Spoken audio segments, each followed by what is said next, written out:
Good morning, Southern California, AM 1220, KHTS. It's your host, Fred Arnold, on the Valley Industry Association Business Spotlight. I'm joined by Dave Chase. Dave Chase is with SNAP, S-N-A-P, Sports. That's correct. Welcome to the show. Very involved, Special Olympics 2007. Yes. Yeah, that's great. And Michael Hoffman. Yeah, I did some event work for them during their gala several years ago. And Empowering Hearts, my good friend Deanne Smith. Of course, love Deanne. Wonderful lady. Born and raised in Jersey, but you've been here for a while, huh? I have, almost 20 years now, yeah. Yeah, and being in the sports industry of any type, this weather is unbelievable, isn't it? It is, it is. Although I'm an ice hockey guy, so, you know, we play Oh, indoors. that's true. You're going to have the outdoor rinks. So tell me about Snap Sports. Snap Sports was originated by some veteran Special Olympics coaches that I knew, and they were out to... they had some athletes that were seeking a greater challenge, something over and above what Special Olympics could offer them on an annual basis. These are high-functioning adults with special needs, and they had been through the Special Olympics program for years and years, and they were just looking for something a little different, and they were wondering about an ice hockey challenge. They became big Kings fans during the Kings run a couple years back, and so they all became big ice hockey fans, and all of a sudden they said, hey, how about us? Can we do this? And you know, we thought about it for a minute. We did a little research, and one of my coaches, Becky Wartlow, you know, nailed it down and found out there was a team just down the road in Panorama City that had been in existence for a while, and special hockey was growing around America. And she thought, why not? And put a Facebook post out there, and I read it. Grew up playing hockey in the East, so always looking for a way to get back to it. And we have such a wonderful facility here in Santa Clarita with the gas station. And it's an amazing facility. And the one thing that warms my heart is that, you know, you're challenging kids that have had many challenges in their lives. Absolutely. And so a challenge, that's no big deal for them. Bring it on. It is and it isn't, because it's, you know, the frustration level can be high. That's where you have to be very cautious. And there's a reason that Special Olympics doesn't offer sort of what I would call more complex sports like ice hockey, where you're combining several different skills at the exact same time to compete at any kind of level.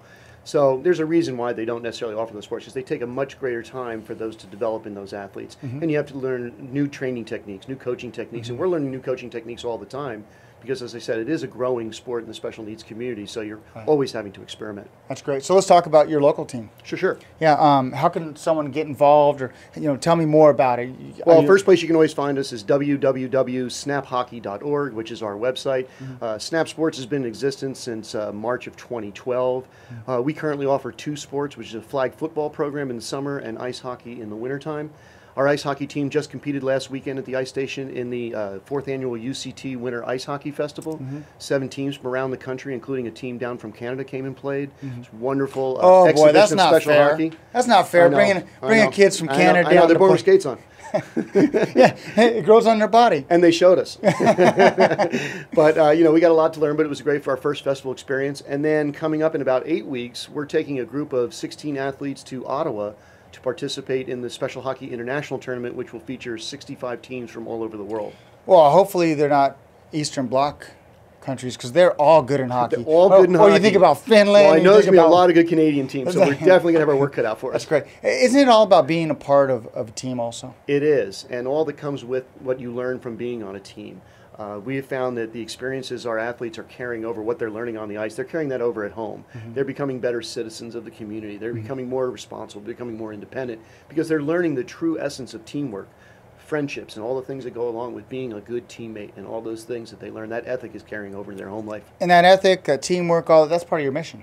It is. It's actually the biggest part of our message. We are a therapeutic program fundamentally. We use ice hockey and more elevated, when I say more elevated sports, more complex sports, as I said before, to teach those lessons. Obviously, we are here to be therapeutic. We're trying to sort of mimic an amateur sports program, a traditional amateur sports program, but using special needs athletes. But in that, we realize that, you know, to provide a therapeutic environment for the athletes is really our number one, you know, priority. Tell me about your funding. How are you able to keep these programs going? We are a privately funded organization, but we are a 100% volunteer organization as well. So our overhead is extraordinarily low. I have 10 or 12 dedicated volunteers that just give countless hours to this organization. I myself work as a full-time executive director, at which point I can find a salary for that, maybe so, but at this point, our future goals for the program is to add more sports to our program.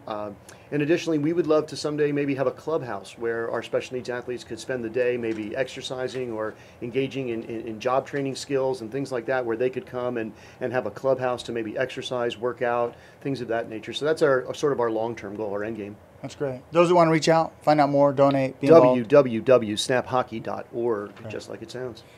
Dave, thank you for coming in. Appreciate it. Thank you for having me. Ladies and gentlemen, Dave Chase, Executive Director for Snap Sports, and very involved in helping these special athletes bring out the best in them. Hope you enjoyed this edition of the Valley Industry Association Business Spotlight. This is your host, Fred Arnold, on AM 1220 KHTS.